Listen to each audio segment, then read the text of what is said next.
Le garçon a tiré ma chaise vers l'arrière quand je ne faisais pas attention, mais je m'en étais déjà rendu compte. Plus tard, lorsqu'il s'est endormi la tête sur le bureau, j'ai profité de l'espace entre les tables pour me venger.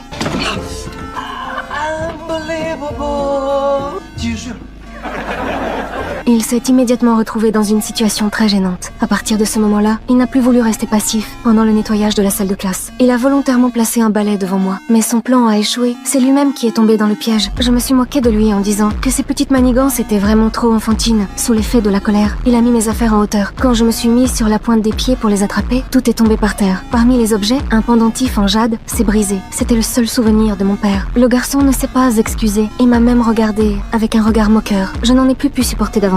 Je l'ai insulté pendant plusieurs minutes. Il est resté figé, sur place, parce qu'il ne m'avait jamais vu en colère comme ça, alors que tout le monde pensait que l'affaire était terminée. Pendant l'entraînement de basket, son ballon m'a accidentellement frappé, mais j'ai pensé qu'il l'avait fait exprès. J'ai donc proposé un pari. S'il perdait, il devait courir autour du terrain en portant une jupe. Si je perdais, je me raserais les cheveux. Le match a commencé. J'ai marqué un 3 points. Dès le début, je m'entraînais au basket depuis mon enfance. Mon niveau dépassait largement celui des garçons. L'écart de score devenait de plus en plus grand. Le garçon a fait semblant de s'être foulé la cheville. Je lui ai demandé s'il voulait abandonner, mais il a nié. Ensuite, nous avons joué au ping-pong et il a de nouveau perdu lamentablement. Mais il refusait toujours d'admettre sa défaite. Alors je lui ai laissé choisir son meilleur domaine. Nous sommes allés dans une salle d'arcade. Je restais toujours en tête, mais il a commencé à tricher et il me bousculait volontairement dans le but d'inverser la situation. Que ce soit au jeu de fléchettes ou au tir, j'étais presque toujours parfaite alors que lui accumulait les erreurs. Finalement, j'ai remporté le grand prix, mais lui a obtenu un prix spécial inattendu. Au moment de décider du résultat final, un professeur nous a remarqué. Le garçon a été emmené au bureau. Le professeur a sorti sa carte d'étudiant. Il est immédiatement resté figé. Il s'est avéré que lors de cette course de fond, il avait triché en prenant un taxi. Il avait gagné la compétition et reçu un prix. Mais l'école avait ensuite annulé sa récompense. Il avait toujours cru que c'était moi qui l'avais dénoncé à l'école. C'est pour cela qu'il m'avait toujours prise pour cible. Ce n'est qu'à cet instant qu'il a enfin compris la vérité. En réalité, sa carte d'étudiant avait été oubliée dans le taxi et le chauffeur l'avait remise à l'école. À cet instant précis, son malentendu envers moi a complètement disparu. Il ne restait que des regrets. Le lendemain, il est apparu sur le terrain de sport en portant une jupe.